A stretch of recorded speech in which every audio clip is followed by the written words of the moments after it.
Masalah sumpah bohong itu berlaku dan adalah diluluskan hakim dan terpakai sumpahnya di mahkamah. Dia kata tu dia.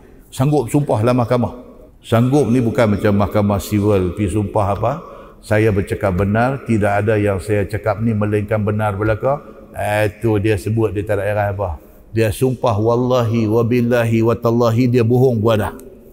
Tambah sebut takkan nak sumpah saya mengaku dengan seikhlas hati bahawa apa yang saya cakap ini adalah benar, tidak ada lain melainkan benar. Tak ada apa. Wallahi wabillahi watallahi, dia kata saya tak buat benda ni, padahal dia buat. Ada manusia berani ambil macam tu. Muslimin dan muslimat yang dirahmati Allah sekalian. Dia kata jikalau sekiranya sumpah itu tidak diketahui oleh hakim akan bohongnya, nescaya terpakai akan sumpahnya. Hakim pun manusia. Hakim mana tahu dia bohong ke tak bohong. Saya nanti baca hadis Nabi SAW menjadi hakim kepada kes di kalangan orang yang hidup pada zaman dia. Nabi sebut, Nabi kata innama ana bashar. Nabi kata aku ni manusia. Nabi kata aku tak tahu ni betul-betul dua orang ni siapa betul siapa salah. Nabi kata aku manusia, aku pun tak tahu mana-mana satu daripada dua yang bergaduh ni pandai bercakap. Berdasarkan pertimbangan aku dia betul, maka aku hukum kata dia betul, kawan ni salah. Tiba-tiba sebenarnya dia ni salah, hak pandai cakap ni salah.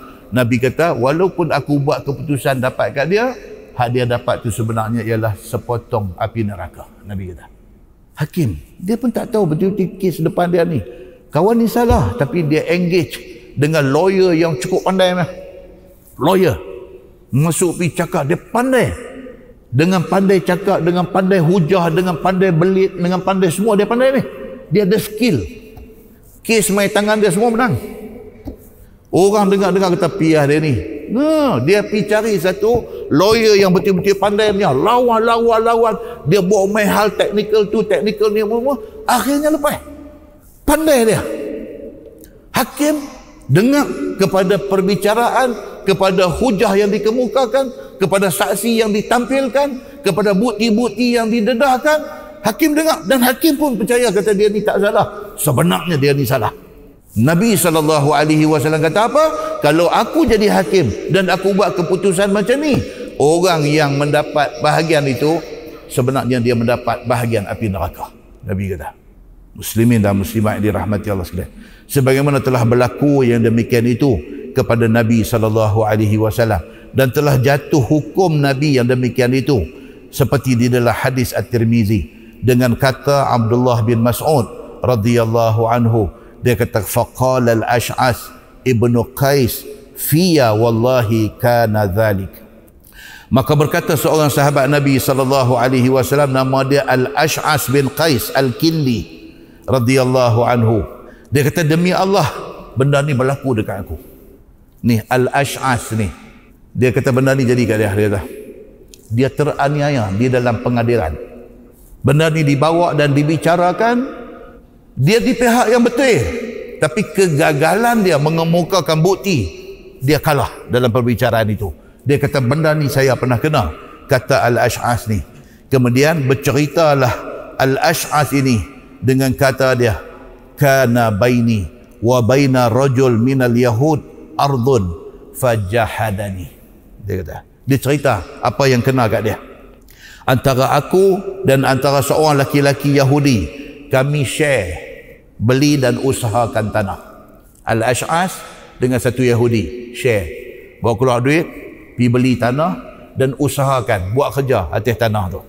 Maka telah engkar Yahudi itu daripada berkongsi dengan aku, dengan katanya adalah tanah itu punya ia seorang sahaja. Masa nak beli tanah bawa keluar duit, kita bawa keluar 50%, dia bawa keluar 50%, pergi beli tanah. Lepas tu sama-sama buat kerja di atas tanah tu. Tiba-tiba sampai satu tahap, Yahudi ni kata tanah ni dia punya, hang tak ada kena mengena. Dia kata duit yang aku bagi hari tu abang beli tanah apa cerita? Ni tanam ni aku duk tolong mai buat kerja ni apa cerita? Yahudi ni kata kat dia, itu aku tak tahu, tapi tanah ni aku punya, aku seorang punya, hang tak ada kena mengena. Sudah jadi macam tu. Al-Ash'as ni kata benda ni sudah jadi dekat dia dengan Yahudi yang dia share untuk buat kerja ni. Dia kata dan tiada berkongsi dia dengan siapa-siapa. Yahudi ni kata dia punya seorang, dia tak ada share dengan siapa-siapa. Tuan-tuan, benda ni jadi. Dalam masyarakat kita pun jadi. Satu kawan saya dulu buat company, abang dengan adik. Abang dengan adik. Bukan oleh, bukan kawan, bukan jiran, bukan member lama. Abang dengan adik buat company. Daripada day first, daripada hari pertama sama-sama buat kerja. Company ni daripada ada 1 sampai jadi beberapa cawangan. Kaya-kaya. Tapi adik ini dia pun jenis nak kata dia tak erti ke, atau dia pun dia tak pernah ambil berat benda ni. Dia percaya abang dia. Selama-lama company duk jalan, maju, duit duk masuk dan sebagainya, dia dengan abang dia ni kira ada understanding. Bila nak pakai duit, pakai pi di pejabat, abang kat Kani hak duk jaga duit ni, aku nak pakai 5,000. Kani pun ambil bagi. Pasal apa? Ni pun bos juga. Hak seorang tadi abang pun bos juga. Nak bagi apa? 5,000 ambil bagi. Ikat duit bagi 5,000. Ambil ni pukul cek ambil. Lagu tu ya. Satu hari abang ni, anak dia mengaji di luar negeri. Balik mai ada degree dalam business management. Bila balik mai, dia kata ke anak dia kata abang handle lah company ni, ayah nak rest lah. Ayah dah lama dah buat kerja. Anak degree dalam business management. So bila dia masuk, dia nak buat kerja, nak ikut buku dia mengaji lah. So cerita pakcik, adik ayah dia main nak pakai 5,000, nak pakai 10,000, tak boleh lah. Pakcik tak tahu cerita lagi. Satu hari pakcik nak ambil duit sikit, nak buat modal apa ke, pi dekat Kani keuangan ni, abang kata ni saya nak pakai ni. Kani kata bos kena tanya anak abang dia. Siapa nak kena tanya dia pula? Dia kata dia pun aku bos juga. Siapa nak kena tanya dia pula? Lah ni dia kontrol semua, dan pejabat dia kontrol. Aku tak tahu, aku dah berapa lama dah dengan aku. Dan kami tak boleh bagi. Kena tanya anak, kena tanya. Dia tak maulah, dia pakcik. Dia pakcik budak ni, dia adik ayah budak ni. Takkan dia nak pergi jumpa budak ni, jatuhlah dia. Nampak tuan-tuan, dia dah jadi cerita. Company orang Melayu buat lagu tu. Pergi rumah abang dia. Dia kata, abang apa ni? Saya nak pakai duit tadi. Dia kata, kena tanya, sebut nama anak abang dia. Abang pun jawab, kata hampir sembangan dia, aku tak mau ambil tahu dah. Kata mana boleh lagu tu abang? Kita buat kerja sama dan aku tak hampir sembangan dia mana. Lagu tu. Wih, tuan-tuan, apa maksud jadi? Baru nak pergi cari dia pun barulah nak tengok dalam daftar company nama dia ada sebagai board of director ke rakan kongsi, baru nak tengok. Tengok tak ada. Jadi selama-lama ni buat kerja cara-cara pakatan pinggan mangkuk kampung betul lah. Macam kampung ada pakatan kenuri pinggan mangkuk apa semua kan. Mana ada pergi duduk pakai buat kerja apa lagu tu aja. Tahu tengok jadi lagu ni. Tuan-tuan. Akhirnya apa jadi? Melingkup company ni. Melingkup. Pasal apa? Pasal dah abang dah tak mau buat kerja dah. Adik sudah kecil hati benda jadi macam ni, dia pun tekan brek, tak mau pergi ambil tahu dah. Anak abang walaupun dia lulus mengaji luar negeri, balik mai ada degree, tapi dia tak ada pengalaman, dia tak tahu nak buat kerja. Dia tahu boleh do action dalam company saja, tapi dia tak salah, dia nak ikut buku. Nampak tak tuan-tuan? Di sinilah yang agama nak bagi tahu. Apa benda pun kena ada dokumen tulis. Kena ada dokumen tulis. Iza tadayantum bidainin ila ajalim musamma faktubu. Quran kata, kalau kamu nak berhutang ke apakah, janji nak bayar balik satu tempoh masa esok, tulis. Sebab tak mau jadi macam ni. Benda ni sudah jadi. Al-Ash'as ni beli tanah pakat dengan satu Yahudi, lepas tu usahakan tanah tu, lepas tu tentu Yahudi ni kata hak dia punya. Dia tak tahu apa. Nampak tuan-tuan? Benda ni sudah jadi.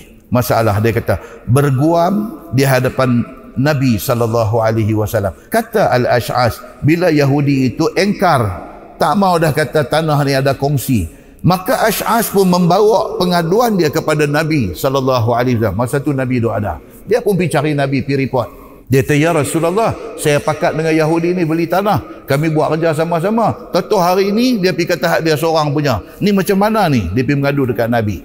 Pasal apa tuan-tuan mengadu dekat Nabi? Sebab Yahudi Madinah ni respect Nabi SAW.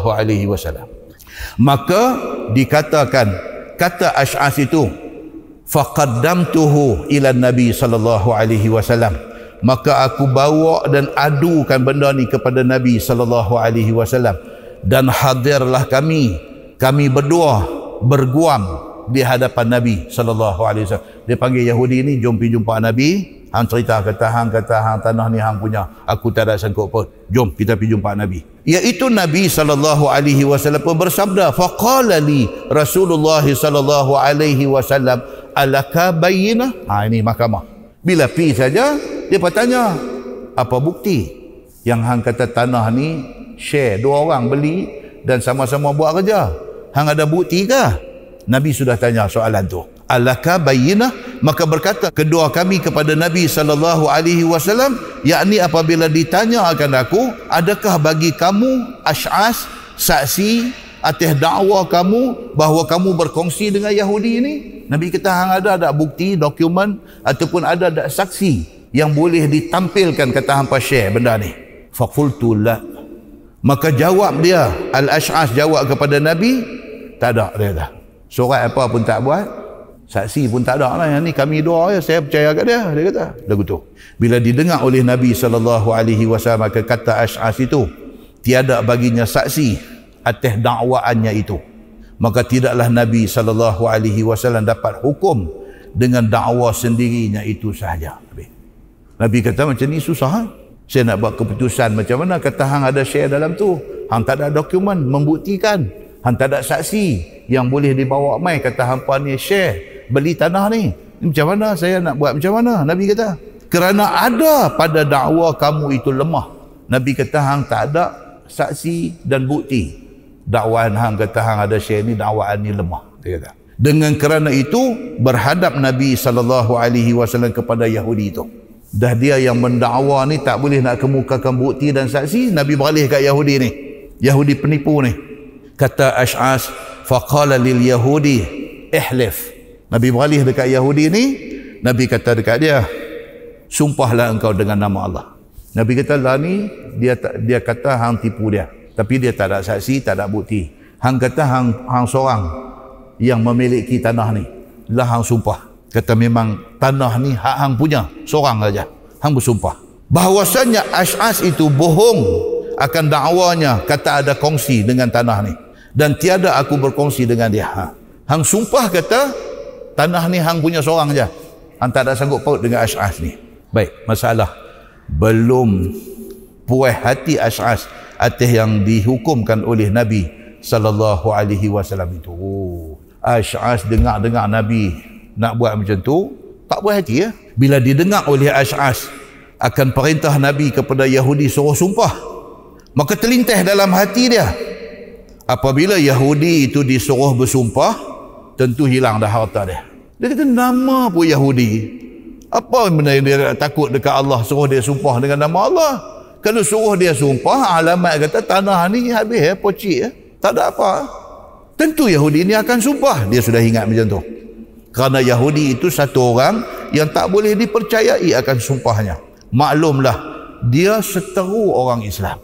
Yahudi ni, walaupun dia kata dia tunduk di bawah kerajaan Islam, tapi benci kepada orang Islam tu ada. Benda itulah jadi sejak dulu-dulu lagi. Sungguh dia kata dia tunduk di bawah pemerintahan Nabi, tapi dalam hati ni duk berulat, dia meluat tengok orang Islam macam ni. Maka apabila telah dipandangnya akan lainnya musuh dirinya dan agamanya, Yahudi, bukan kata sahabat-sahabat Nabi ni orang Islam, Nabi itu pun mereka tak kenal. Kalau tanya betul-betul hati dia, dia tak mau, sebab dia Yahudi. Begitu. Tidaklah ia mau kalah, bahkan mau mencari ia akan jalan kemenangannya dengan apa jalan yang ada kepadanya. Dia kok mana pun dia akan kata tanah tu dia punya, kok mana pun.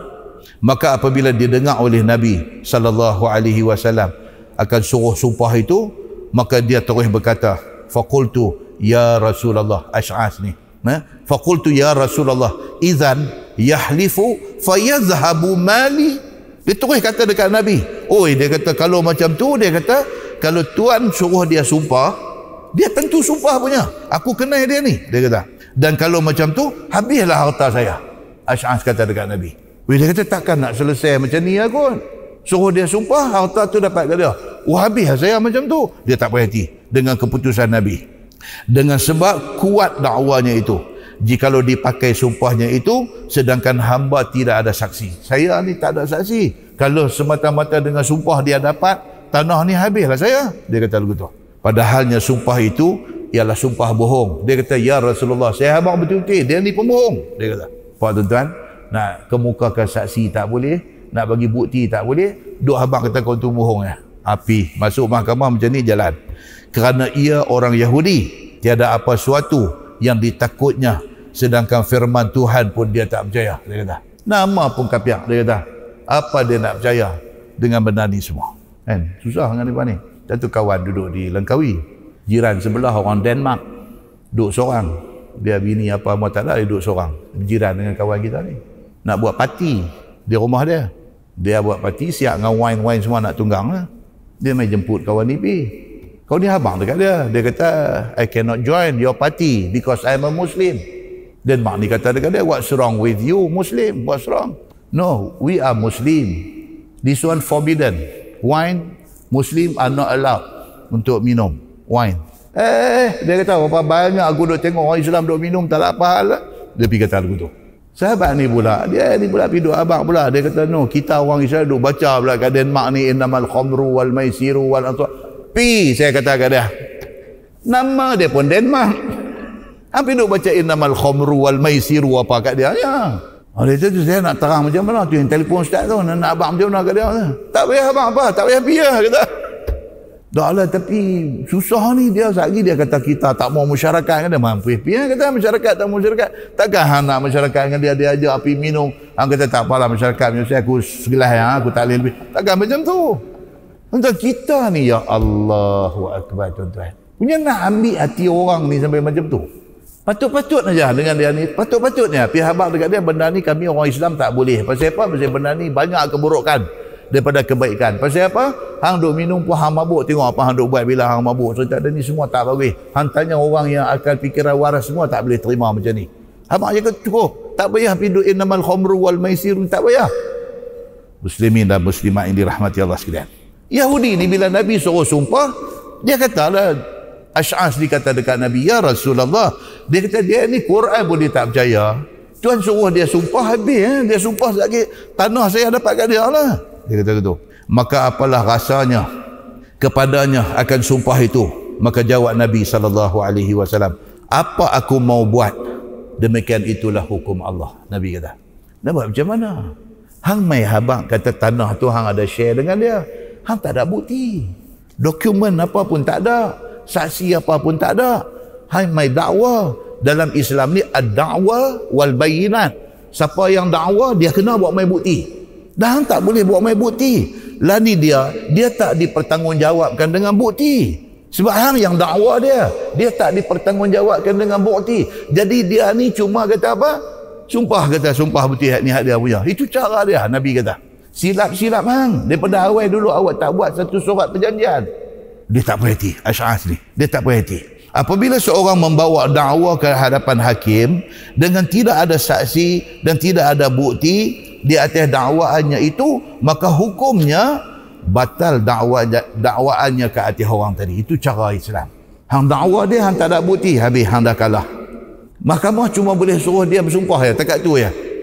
Dengan bersumpah dia tu akan orang yang kena dakwa itu. Dia nak tangkis balik tuduhan yang kena kat dia, dia sumpah ya. Dia tak, saya memang tanah ni saya punya. Dia tak ada kena mengena. Habis. Macam tu penyelesaian kepada kes Ash'as ini. Masalah sumpah bohong itu menjadikan papa dunia akhirat. Ini nak dengar. Cakap bohong ni dia tak habis macam tu ya. Cerita dia panjang. Bukan atas dunia aja. Akhirat esok pun dia akan jadi miskin papa kedana. Apa dia? Kata Ash'as, bila habis guaman kami dengan Yahudi itu di depan Nabi SAW, memberi faham Nabi kepada aku seperti yang tersebut dalam hadis tadi, seolah-olah katanya, janganlah kamu fikir wahai Ash'as akan senang menanggung sumpah itu. Nabi kata, Ash'as, hang jangan ingat kata dia ni sumpah, lepas tu benda tu senang-senang habis begitu ya, dia dapat tanah dan dia ni live happily ever after. Jangan ingat begitu kan, cerita orang putih. Dia nanti kata apa? And they live happily ever after. Lepas daripada dia sumpah kata tanah ni dia punya, dia hidup bahagia. Nabi kata, hang jangan ingat begitu. Jangan kamu tidak tahu, ialah yang menjadi papa dunia dan papa akhirat. Kemudian turun firman Allah, yaitu firman Allah Subhanahu wa taala, fa anzalallah innal ladzina yashtaruna bi ahdillahi wa aymanihim samanan qalila ila akhir ayat. Maka diturunkan oleh Allah akan ayat Quran dan dibacakan oleh Nabi sallallahu alaihi wasallam akan jadi saksi bagi sabda yang di atas tadi. Kira-kira maknanya begini, bahawasanya orang yang tukar mereka akan janji mereka dengan Allah. Okey, orang yang buat kerja macam ni dan menukarkan sumpahnya, maka hendaklah disempurnakan sebagai yang disumpahkan itu, kemudian bersumpah dengan bohong pula kerana mendapatkan harga ataupun untung yang sedikit daripada mata benda dunia, kerana nak dapat sedikit harta, kerana nak dapat sedikit wang, tanah, rumah, pangkat, martabat dan sebagainya, sehingga akhir ayat itu firman Allah, ulaika la khalaqa lahum fil akhirah. Bermula depa yang sumpah tipu tadi ni, tidak ada habuan syurga dan tidak ada habuan nikmat-nikmat dalam syurga bagi mereka itu di akhirat. Wala yukallimuhumullah wala yanzuru ilaihim yaumal qiyamah. Dan di hari akhirat esok, Tuhan tak mau bercakap dengan orang yang di atas dunia sumpah tipu ni. Tuhan tak mau bercakap dengan dia. Bahkan Tuhan murka kepada orang ini. Dan Tuhan tidak pandang kepada mereka dengan pandang rahmat pada hari kiamat. Bahkan pandang azab dan sengsara jua. Wala yuzakkihim walahum azabun alim. Dan tiada dibersihkan mereka daripada dosa. Dan tiada dipuji akan mereka dengan puji yang elok. Tipu dalam bersumpah menyebabkan akhirat satu, tak masuk syurga. Satu. Yang kedua, Allah tak mau tengok muka dia di hari akhirat esok. Yang ketiga, Allah Subhanahu wa taala tak mau bercakap dengan dia. Yang keempat, Allah Subhanahu wa taala tidak akan bersihkan dia daripada dosa. Macam tu dia nanti kena di hari akhirat esok. Dan bagi mereka itu azab yang sangat pedih atas barang yang diperbuat mereka itu di hari akhirat. Kata At-Tirmizi, itu hadis hasan lagi sahih, dan pada bab ini ada riwayat daripada Ibni Abi Aufah. Wallahu a'lam. Jadi tuan-tuan, macam tu sekali Allah Subhanahu wa taala bagi amaran keras kepada orang-orang yang sanggup sumpah tipu kerana nak dapat satu-satu benda.